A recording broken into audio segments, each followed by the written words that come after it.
Next topic is ring structure of D glucose.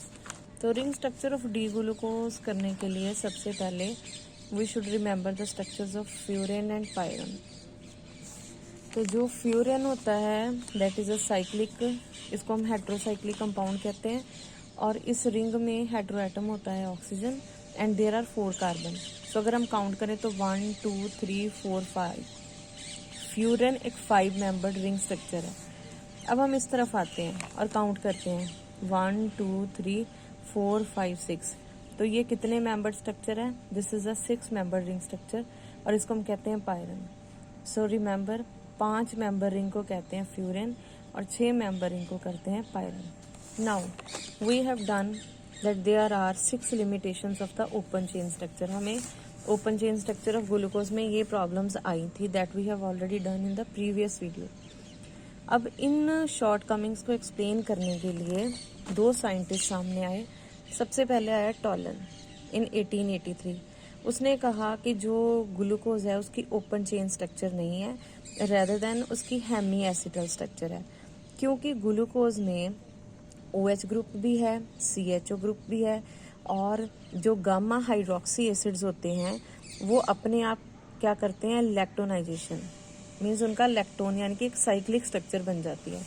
तो Tollens ने बोला एक तो ये हेमी एसिटल, हेमी का मतलब होता है हाफ, हेमी एसिटल स्ट्रक्चर है, और यहाँ पे क्या है, ये जो एसिटल स्ट्रक्चर है this is a intramolecular hemiacetal, means कि जो हमारा कंपाउंड है, जैसे हम ये स्ट्रक्चर दिखा रही हूँ, this is the open chain structure.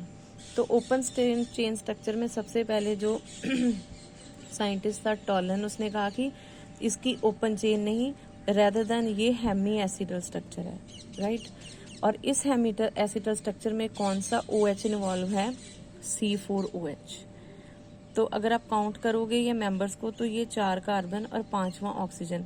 तो जो 5 मेंबर रिंग होती है उसको हम कहते हैं फ्यूरेन, इसीलिए हम इस तरह के स्ट्रक्चर को कहते हैं फ्यूरानोस फॉर्म। बट उसके बाद लेटर इन द ईयर 1926 एक साइंटिस्ट आया था हावर्थ। उसने जो टॉलन की स्ट्रक्चर थी ना उसको करेक्ट किया। उसने क्या करेक्ट किया? उसने कहा कि ग्लूकोज की स्ट्रक्चर ये नहीं ये है, ठीक है, ये भी हेमी एसिटल है, ये भी हेमी एसिटल है, राइट। लैक्टोनाइजेशन इसमें भी हो रही है, इसमें भी हो रही है, बट जो टॉलन ने कार्बन चूज किया था कि C4OH इन्वॉल्व होता है, उसने कहा C4OH नहीं, C5OH इन्वॉल्व होता है।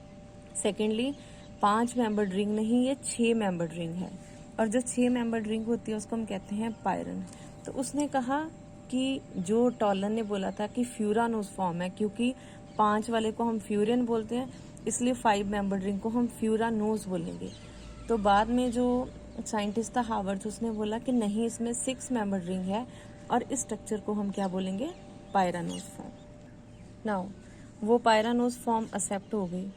अब ये जो पायरानोस फॉर्म बनती है ना, इसमें जो C1 होता है ये एक नया कायरल सेंटर क्रिएट हो गया। कायरल का मतलब है इस कार्बन के अराउंड आप एटम्स काउंट करो, एक तो ऑक्सीजन है, दूसरा हाइड्रोजन, तीसरा OH और चौथा ये सारा, यानी कि this is a new stereo centre.